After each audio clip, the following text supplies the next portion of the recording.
call you Congressman. Just call me Joe. Okay. When you started what turned out to be your last term in Congress, did you imagine it was going to end this way? Absolutely not.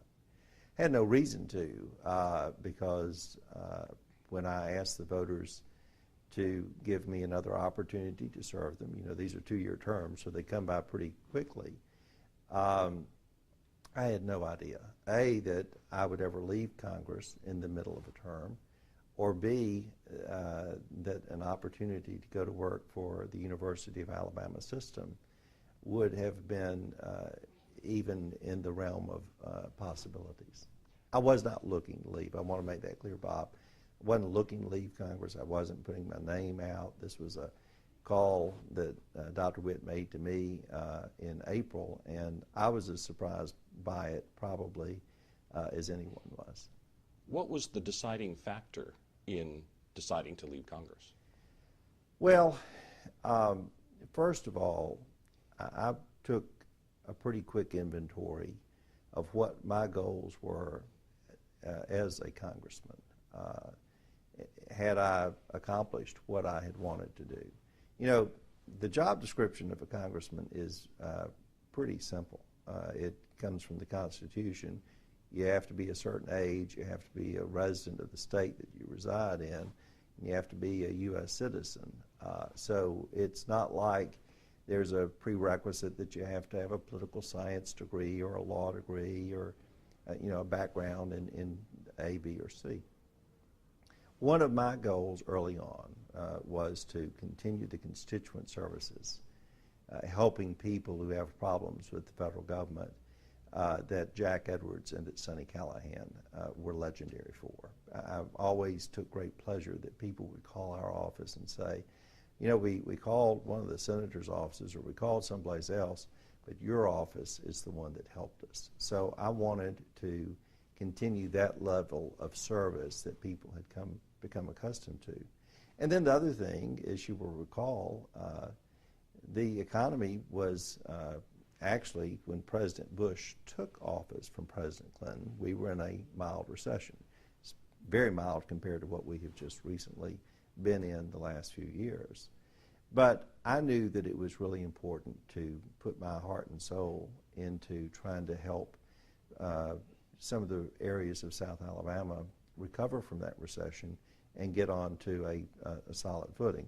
And while only one person can only do so much, I got elected to Congress, as you remember. At the same time, a guy named Bob Riley got elected governor.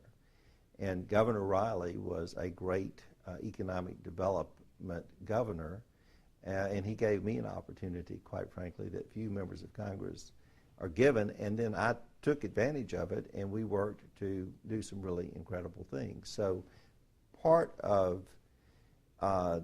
the decision was, had I accomplished what I had wanted to do as a member of Congress? And I could look in the mirror and say, yes.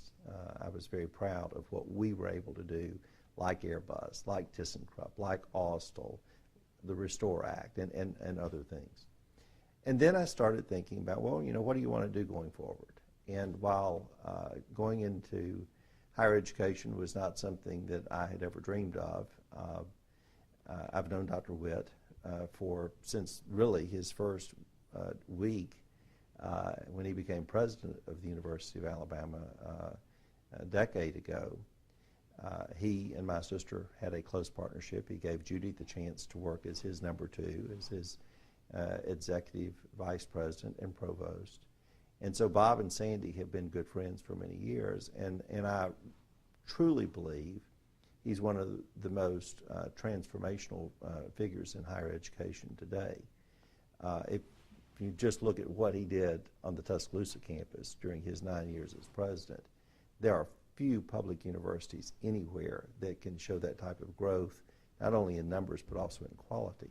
So I listened to what he was describing this job to be and the opportunities. And one of it will be governmental relations, so I'll wear that hat. But the other one is economic development. And He talked specifically about what we can do to try to help not only the University of Alabama system, but really higher education play a more active role in being a partner with business and government to create new opportunities like the ones we've had in Southwest Alabama. And as you know, I grew up in the Black Belt. There's so many areas in our 67 counties. There are so many of those counties that the shirt mill left in the 60s, and the timber mills left, the lumber yard and sawmill left, in the 80s or the 90s. And a lot of them are on the vine right now, just clean to try to come back. So Dr. Witt talked about what the University of Alabama system as not only the biggest employer in the state, but has the campuses in Tuscaloosa, Birmingham, and Huntsville, and a great partnership with Auburn and South Alabama and the other 4-year and 2-year schools, and it really got exciting. Now, more than a few people have said, well, he got the job because his sister is president of the University of Alabama. The truth is, my sister didn't know about the conversation that Dr. Witt and I had until a couple days later. He told me he was talking to me in confidence, and I treated it that way.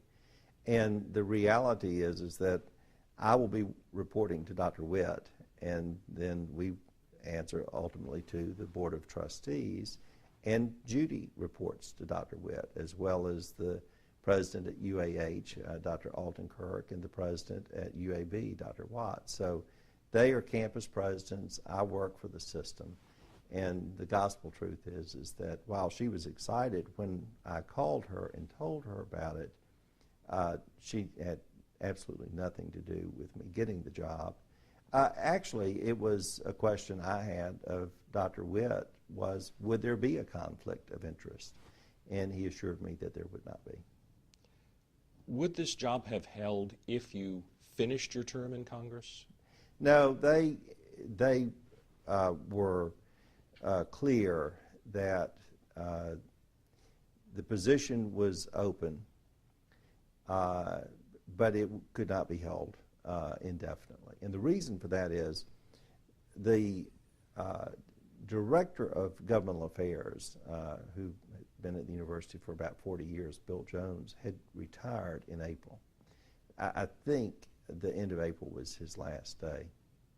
And so they wanted to fill that position. They were going to enhance it to a vice chancellor position as opposed to a director of governmental affairs office, and they were going to expand it into including economic development.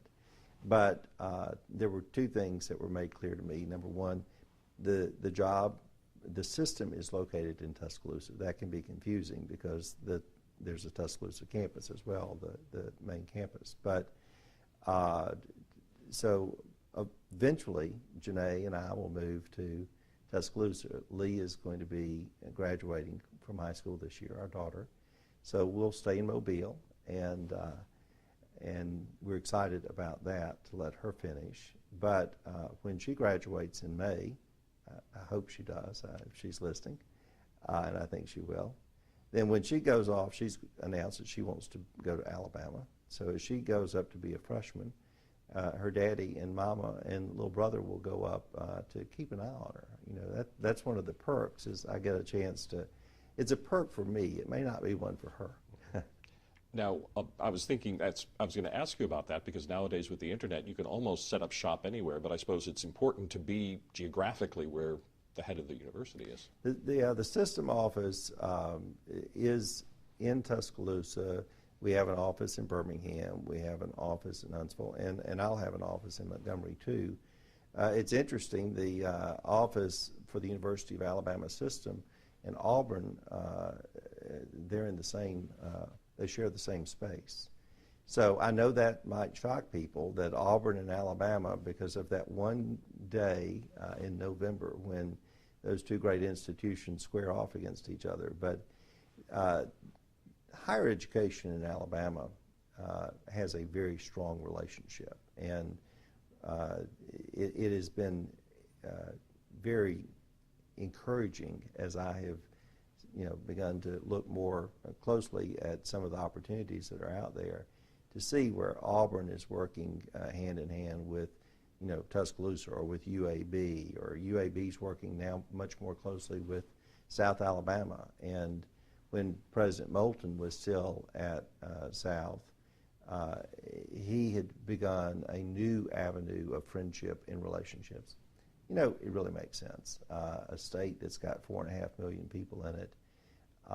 You've got two traditional medical schools, Birmingham and Mobile, two great hospitals and networks, Birmingham and Mobile. It makes sense that they work more closely together. So that's one of the things that I'm coming into higher education at a time when I believe there's more collaboration and partnership than there's been in a long time. Talk about the atmosphere in Congress. Days have changed from the time that Sam Rayburn was there and Tip O'Neill was there, and it seems like there's no possibility to compromise between the two sides. Did that play into your decision? Well, it's frustrating to the American people, and it's frustrating to those of us who are in Congress. But as I said in my final remarks on the House floor last week, notwithstanding the information and sometimes misinformation that's out there, especially on the internet, members of Congress have a common love for America, Democrats and Republicans, liberals and conservatives. And I used in my farewell an example that when Sam Johnson, who's a Republican from Texas, was being held as a POW in Vietnam for 7 years, brutally beaten by his captors. He was in the Hanoi Hilton with Jeremiah Denton and with John McCain and some of the other men who didn't know if they would ever see their families again. Sam never stopped loving his country. He never stopped believing that America was the greatest country in the world. And then I used the other example, Bob, of John Lewis, who actually is from Alabama, was born in Pike County, but has been in Congress from the Atlanta metro area for 25, 30 years. When John Lewis was being beaten, bloodied, for helping to lead the marchers across Edmund Pettus Bridge 50 years ago, and trying to lead America into civil rights for all Americans. He didn't stop loving his country, even though he was hurt physically and certainly had to be hurt emotionally, psychologically. And so I use that as a reminder that it doesn't have to be the way it is, as your question references, and that's the paralysis in Washington, D.C. I'm so proud that we were able to get the Restore Act passed. That was one of my goals after the tragedy of the oil spill in April of 2010, was to change the law that had been written back when Exxon Valdez was the environmental issue of the day, to update it so that the impacted counties and states on the Gulf Coast could take some of the fine money and start a long-term recovery program. And I say that, I'm proud that we were able to do it, but I will tell you that as divided as America is and as divided as the Congress is, I don't know that we could get that passed today. And that would be just a year after the president signed it into law last year. So was there a sense of frustration? Did that play into your decision to take this job or not? Or? Well, again, I wasn't looking to leave, but the frustration, as I say, I would never presuppose that the frustration that members of Congress have is nearly as high as the frustration that the American people have. But yeah, you do get frustrated. You get tired of all the shouting back and forth at each other, and the fact that both sides do this. This is not just one side or the other, but both sides have a tendency sometimes of staking their position on the far left or on the far right. Most Americans, Bob, aren't on the far right or on the far left. Most Americans on most issues are somewhere in the middle. Now, on debt and the fiscal situation facing our country, $17 trillion, that's a lot of money. Most of us can't even imagine what $1 trillion is. So clearly the Republicans and the conservatives in Congress feel passionately that we've got to deal with this today. We can't just keep kicking the can down the road. But there's also a very strong argument on the other side, on the Farm Bill. We have been struggling. We finally passed a provision of the Farm Bill in the House. The Senate's passed one. Congress still has to go to conference and try to work out the differences. But one of the real holdups is the food stamp program. And the fact is that because of the economy that has, this recession was the worst recession since the Great Depression. There are people on food stamps today and taking part of the social safety net today that never thought they would be there through no fault of their own. So there's an image that, everybody who's on welfare is there because they want to, or they're getting rich on it. And the reality is that there are many, many people through the challenges that they have been forced upon over the last few years. They're there not because they want to be, they're there because they've not found a way to get back on a solid paycheck again. It must feel kind of strange to see your seat now being fought over, the one that you held for so long and worked in Congress for so long. What advice do you have to your successor, whoever that may be? Well, I don't know that I've got any advice except the one thing that became very clear during the last few weeks. There, in the history of Congress, there have only been a few over 10,000 men and women who've ever been elected to Congress. In Alabama, there have only been 167 men and women who've ever been elected to Congress. And as you know, you have to be elected to serve in the House. Now, in the Senate, you can be appointed. If there's a vacancy in the Senate, the governor of that state can make that appointment. But in the House, you have to be elected. So there have only been 167 men and women elected to Congress from Alabama since we became a state. So it's a tremendous honor. But there have been thousands, and nationwide there have been tens of thousands, maybe 100,000 or more, who run for Congress and haven't been successful. So I wouldn't necessarily offer this as advice, but it doesn't hurt to start thinking about it to the person who is successful.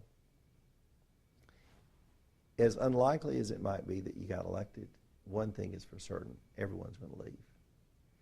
And I say that because over the last few months, since I made my announcement in May and have been working to try to shut down my part of the congressional office. The congressional office today is still open. If you call, it's the 1st Congressional District of Alabama.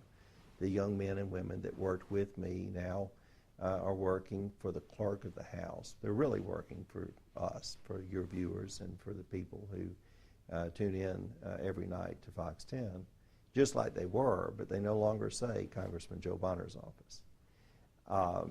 And so my advice would be enjoy every minute of it, because you don't know when you're going to leave or how you're going to leave. Going back to your first question, I never thought I would make a career in Congress. I know that might shock some people because I had worked with Congressman Callahan for 18 years and an intern even for Congressman Edwards. But I'd been in Congress when I was elected last year. I was beginning my 6th term. If I had finished it, I would have been in Congress for 12 years. a little known secret is I probably was not going to seek re-election. Janae and I had not made that decision public. We hadn't even, we were not 100% certain. But I really, there were some things, as I said earlier, that I wanted to accomplish. And I felt like we had accomplished a lot of that. And while I was still relatively young enough to look at a new career, I was looking in my heart, not even, I mean, no one knew this, but I was thinking, what would I like to do next? And, the anchor seat at FOX10 was filled, so I knew I shouldn't apply there. Plus, I majored in print journalism, not broadcast journalism. And I didn't know what I wanted to do, but I just knew that one day this would come. It just happened to come sooner than I had ever imagined possible. Now, your successor will gain fame to some degree, will become a household name, but they're also going to have to give up some things that maybe they take for granted. What do you think they're going to have to give up that they may not realize at this point? Well, it's interesting. I've offered to meet with all the candidates, and I've met with about 15 or 16. Some obviously chose not to run. Many of them actually are out there campaigning, as you and I are doing this interview in this very comfortable, climate-controlled setting. They're out on a hot day in August knocking on doors because there's a short window. There's only going to be the month of August and late September. The governor has said the primary will be held, and then if there's a runoff, and there will be more than likely, and then depending on who else is in the race, if a Democrat runs or an independent, then the final decision won't be rendered until December. But I've told several people, and I've given them all the same answers. I said, I'm not going to try to talk you out of running. I'm certainly not going to try to talk you into it. You've really got to have a passion in your heart to be willing to do this. It's one of the greatest honors you'll ever have, but there are sacrifices that go with it. And so one of the things that they will be giving up is their own freedom. They will be working for, in my case, and so it will be true for the new member, there are about 670,000 bosses. That's how many people live in the 6 counties of the 1st District of Alabama. Many of the people that you're going to be working for didn't vote for you, and they may remind you of that, and they may even tell you from time to time why they didn't vote for you. But you have to be respectful. You have to be courteous. You have to, or at least I felt that I needed to be willing to listen to differing views with an open mind. You also are going to have to spend a lot of time on an airplane. That's one of the things I won't miss. Traditionally, Congress is in session somewhere in the neighborhood of 40, 45 weeks out of the year. So if they do as I've done, and you want to live in the district, then they'll get up on a Monday or a Tuesday and fly to Washington and come back on a Thursday or Friday for the weekend. And you say, well, you got the weekend off. Well, sometimes, but there might be a 100th birthday party up in Monroeville, and someone calls and says, hey, could you come up and wish this special lady her 100th birthday and bring a flag that's flown over the Capitol? Or there might be an economic conference over at the Grand Hotel on a Saturday where you're speaking. Or more times than you would imagine, there's some Eagle Scout that's getting his eagle, and it might be on a Saturday afternoon or Sunday afternoon. I enjoyed all of that. I enjoyed every part of the job. But you do give up a lot of your own independence just in terms of your schedule. And then you've got your staff saying, well, we got to do town hall meetings, and you know there'll be a primary election. And you've got to raise money, seems like all the time? You got a primary election next June. So the new member we elect, if it's in December, we'll start this all over again in January because they got to get ready for the primary in June and then the general election next November. So you got to raise money. Not only do you have to raise money for your own race, but if being in the majority is important, and of course it is, that's how you have the opportunity to advance your agenda. Then you got to raise money for your own reelection and also for your friends and for the party that you belong to. We spent, and this is hard to even admit, but just during the last primary in 2012, we spent over $1 million. Because as you recall, there were 3 other Republicans running against me. They weren't out there saying what a great guy I am. They were distorting my record or saying things about my votes or my positions that were not necessarily true. They certainly were not saying it because they were trying to help me. We had some outside groups that now play in politics that were sending mail pieces and all. So we had to spend almost $1 million just trying to remind people I haven't gone off the deep end. I'm not some left-wing liberal in Washington, D.C. I'm still the same Jo Bonner you elected 10 years ago. And so you're fighting against Republicans. You're fighting against Republicans as well as Democrats. Actually, I didn't even have a Democrat opponent in the last election, but I had 3 Republicans that were trying to take advantage of the anti-incumbency environment and may well have had an honest disagreement over a position I had or a vote I took. And so they wanted to take advantage of that. So it is, Mike Marshall had a column in Sunday's paper, Bob, and he was talking about some of the things that you have to do just to not only get elected, but then to stay in office. One thing most people don't know, there are people who say, oh, well, we need term limits in Congress. But in many ways, I've always believed the term limits are best held by the voters. You have a chance every 2 years to get engaged, to find someone you support, and to go out and make a difference. And the average tenure in the House is about 9 years. So it's not, you look at someone like John Dingell, who's been in for 56 years, or some of the other people who've been in for a long time, and you see them and you say, well, that's the problem with Congress. The reality is that over half of the members of Congress have been elected just in the last 2 terms. So it's not as easy a job or nearly as glamorous as people think. A lot of members of Congress, because it's so expensive to live in Washington, live in their office. They sleep on a cot. And if you've got kids in college or other expenses, a parent in a nursing home or whatever, yes, you're making more money than the average person in your district will make. But you also have to have 2 places to live and a lot of expense associated with it. So it's a wonderful job. It's a great honor. But for me, and I really think for most people, it's not something you want to do all of your life. Thank you very much. Thank you, Bob. Thank you.